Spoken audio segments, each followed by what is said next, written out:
fuimos a Cuernavaca y ya normal, ¿no? En una casa, sí vegetarianas, sí con el rollo espiritual que traía mi mamá y en ese mundo, pero ya un poquito ya más en el mundo, ahora Tú sí. eres vegetariana.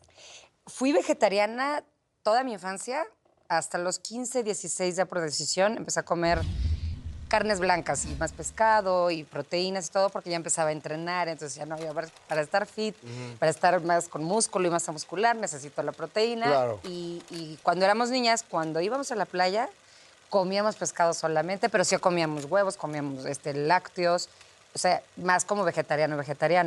Pero es una restricción de lo que Fuertísima. estamos acostumbrados. Digo, no sé si bueno o malo la sociedad, pero es con lo que crecimos comiendo, ¿no? Sí, no, y mi mamá, tú la ves y se ve entera y súper saludable, nunca se enferma de nada, nunca ha tenido una enfermedad fuerte, real, hace yoga, meditación, lee muchísimo. Entonces tengo esa educación que la verdad eso es como que me ha mantenido también en el equilibrio por estar en una carrera así, tan competitiva y tan superficial de pronto, ¿no? O tan de tanta vanidad, lo que nos ha aterrizado a María y a mí, yo creo que son las bases que nos dieron mis papás en ese sentido. Una rubia y una morena, o por lo menos es lo que creemos nosotros, ¿no? Sí, mi hermana es súper blanca, es rubia, rubia, rubia. Y yo soy un poquito más morena, clara, como más apiñonada. Y bueno, pues ha sido la combinación perfecta, hasta en la manera de ser, las personalidades. Yo soy de carácter un poquito más fuerte, siempre fui como más niña-niño. A mí me encantaban jugar a los árboles, las bicicletas, los patines, la avalancha, todo eso, todo ese tema. Las muñecas yo creo que ni las pelaba, me gustaban las Barbies. Y María era todo lo contrario, las muñecas toda rosita, toda Sí, linda. es como más Es un ser, es tiernita, una ¿no? chulada de ser. O sea, María es buena, buena, es un buen ser. Y todo es rosa, todo es amor. Tiene obviamente, su carácter. Y cuando tiene que ser firme, avienta su carácter. Y eso me gusta, ¿no? Porque Claro. no es, o sea, no es luego ingenua. Tampoco es ingenua. Más bien es un buen ser humano. Entonces, yo he crecido con ella y eso me aterriza también a mí a que me ha dado un gran ejemplo como mi hermana, la más grande, que nos llevamos un año, pero también digo, wow, qué bondad, o sea, qué ¿No chulada tienes de más ser. hermanos? Tenemos otra hermana, una media hermana que se llama Samsara, es mucho más chica, ¿Hija es de? hija de Hugo Huesca, mi mamá se volvió a casar. Ok. Ahorita ya están separados desde hace muchos años, pero tuvieron a Samsara. A Samsara también la tuvieron en Tepoztlán y al natural mi mamá se aventó igual. La misma historia conmigo, pero en ¿Y tú Tepoztlán. estuviste ahí cuando nació tu No, hermana? porque estábamos de gira. Nosotros ya empezábamos en Caló. Yo ya tenía 18 años y María 19. Estábamos justo ya, bueno, ya habíamos empezado, ya llevamos un año con Caló y en giras y tal. Nace Samsara, pero a los 2 días la fuimos a ver a Tepoztlán y por supuesto la vimos recién nacidita, chiquitita, hermosa, hermosa, hermosa, hermosa. Está hermosa. O sea, Samsara es guapísima y canta espectacular. ¿Y cómo era antes de Ricitos de Oro, que es una obra donde María y tú trabajan, ¿no? Sí, ahí arrancamos, precisamente ahí arrancó nuestra carrera ya en forma profesional.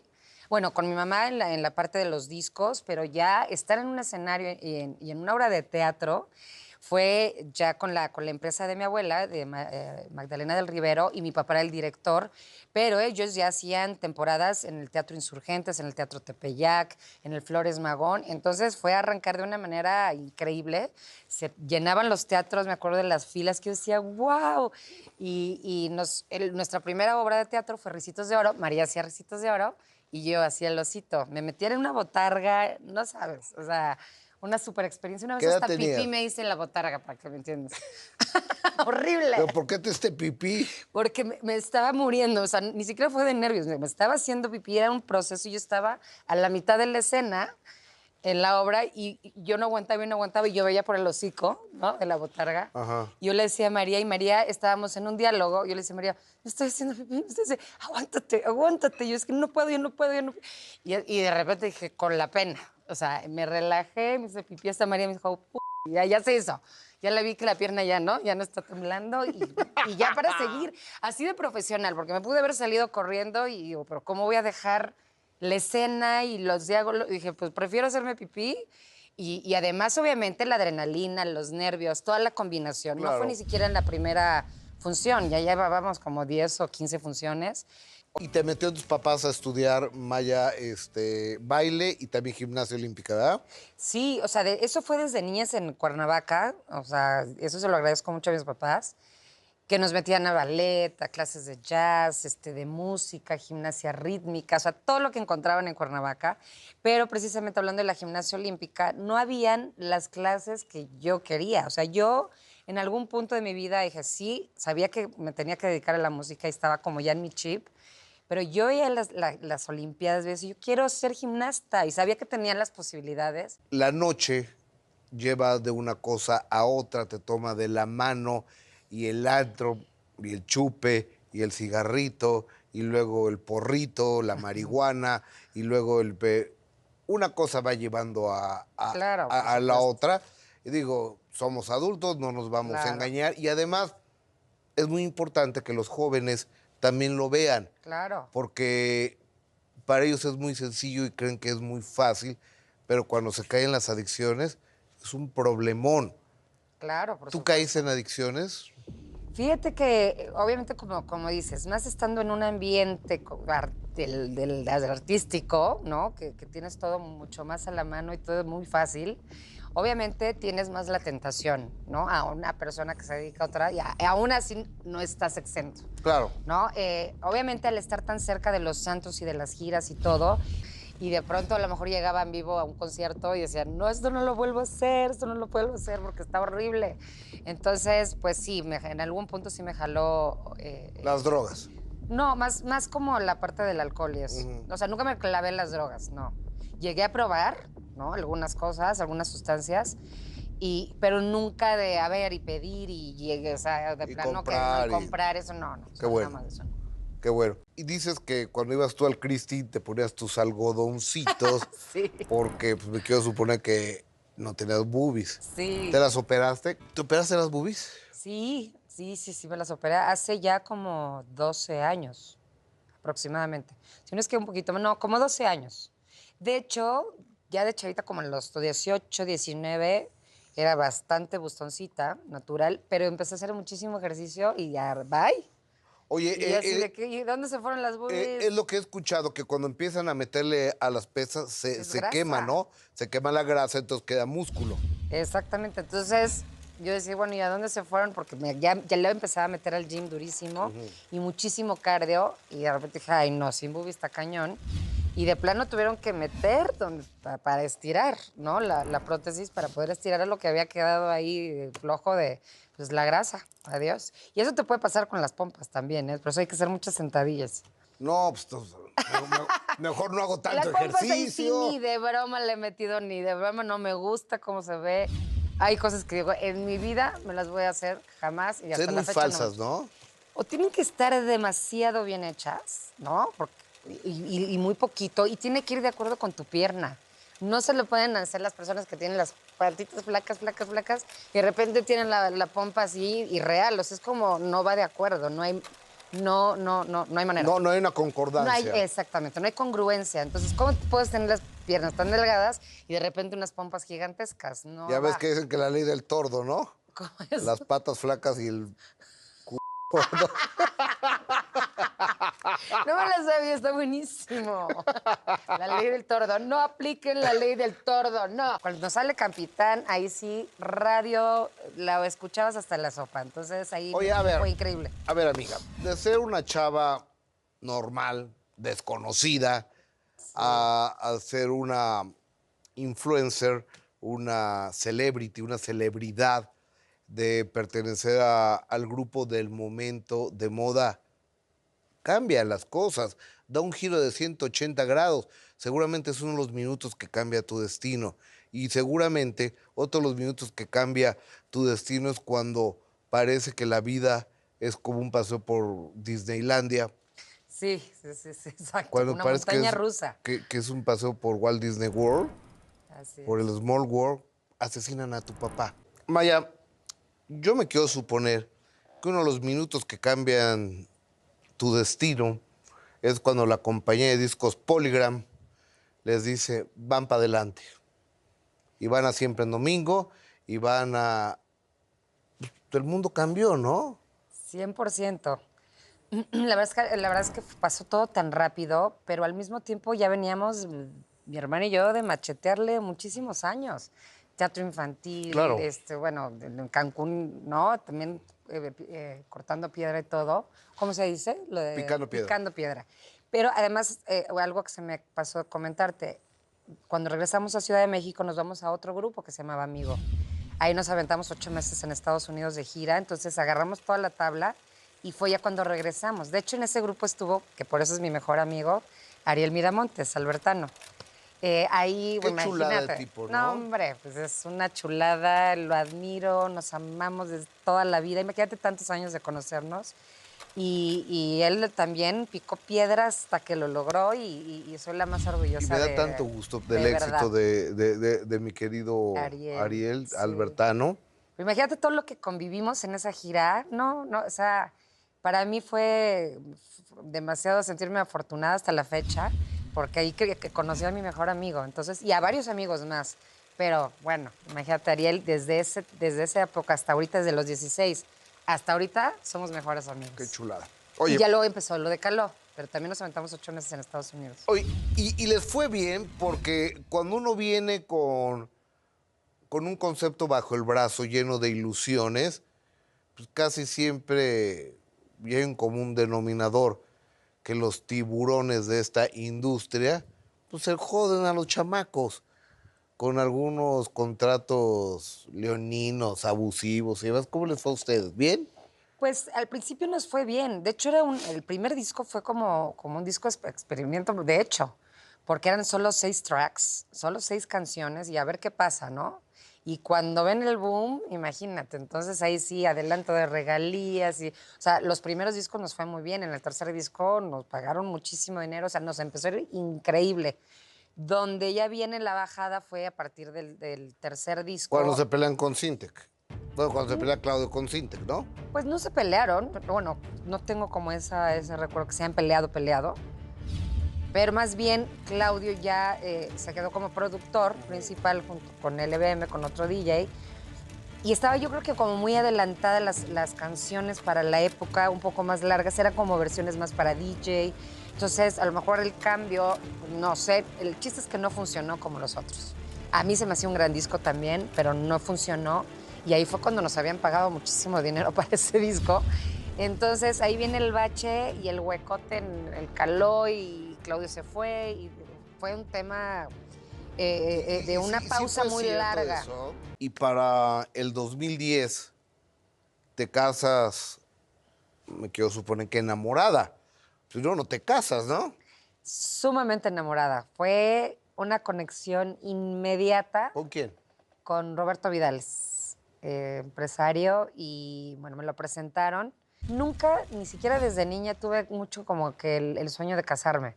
Siempre he sido como un alma muy libre, ¿no? De pronto, por esas veces hasta me cuesta un poco las relaciones, que no me gusta en el momento que se empieza a volver demasiado de no puedes hacer esto y te quieren poseer y tal. Y él no era así conmigo, él era como muy libre también y nos dejábamos ser. Entonces, por eso no tuve ni la menor duda de casarme con él y bueno, por el tiempo que la pasé muy bien. Y si era tan maravilloso, tan sensacional, la pasabas tan bien y demás, ¿por qué para el 2012 se divorcian?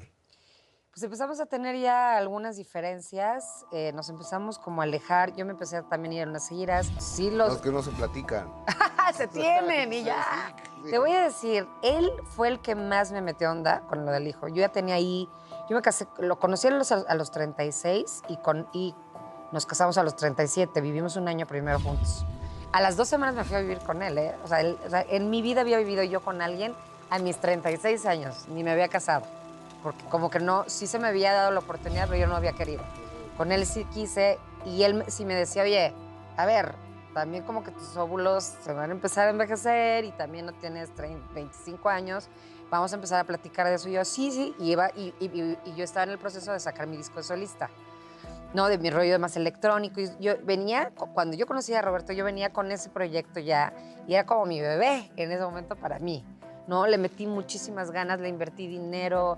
Entonces decía, ¿cómo lo voy a dejar? Ya me voy a embarazar y lo voy a poner a un lado. Entonces él me decía, ya vamos a hacerlo, vamos a ir al ginecólogo a ver cómo estás y a checar que todo bien. Y lo empezamos a hacer, pero yo siempre le ponía de pretexto, es que mi video, es que mi segundo sencillo, es que Claro. la gira. Entonces yo sí lo fui atrasando y también yo creo que parte de lo que nos separó y nos distanció, pues fue eso, que ya queríamos como cosas diferentes. Ok, tú eres hija de padres divorciados. Sí, ¿Qué edad tenías tú cuando tus papás se divorciaron? 12 años. ¿Fue un golpe duro? Al principio, obviamente, sí, como cualquier separación y divorcio, pero mis papás, su rollo, se separaron.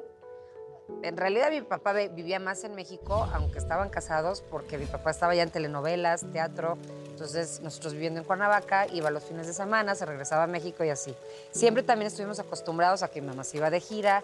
Entonces, vivíamos más con la nana. Entonces, tampoco fue algo que, wow, de estar juntos, juntos, juntos y de repente se separan y como que el vacío y el hueco, no. Te digo, porque ya teníamos una vida, de hecho, ya muy diferente Claro. a un niño normal. Y cuando nos dicen que se separan, que se van a divorciar, de hecho, más bien a separar primero, me lo dijo fue mi papá el que habló conmigo, me lo dijo de una manera tan buena onda, tan linda. Yo veía que se llevaban tan bien.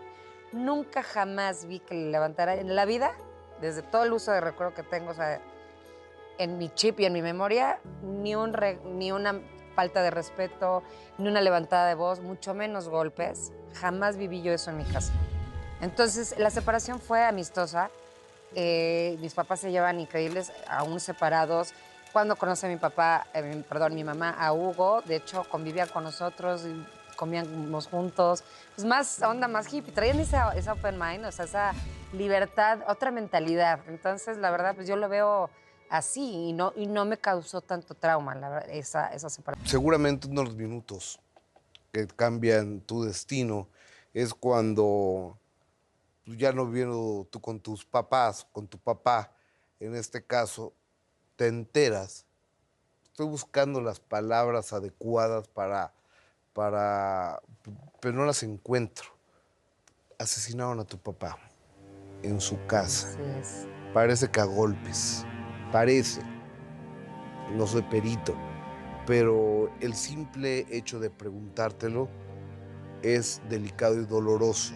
Sí. Y lo encontraron después de varios días adentro de un closet. ¿Es correcto esto? Sí, sí, sí.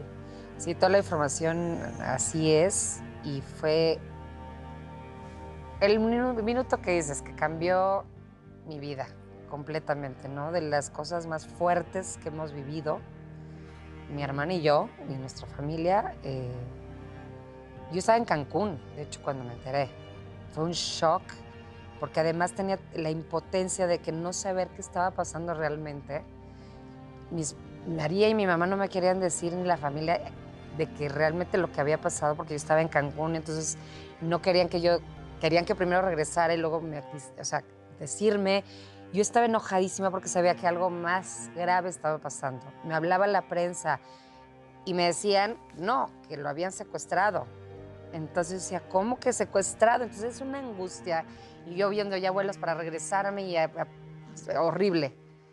Y esto no sé si lo sepa o mucha gente, la que realmente me dio la noticia antes de mi familia fue Yuri, por la que me dijo, no, mijita, tu papá lo mataron, nada más que ella tenía la información, me había dicho que era con una pistola, y no, fue de diferente manera, pero ella fue la que me dijo, no, no está secuestrado, sí lo mataron. Entonces, lo cual se lo agradezco, fue la noticia más fuerte que me ha dado en mi vida, la del melado de Yuri.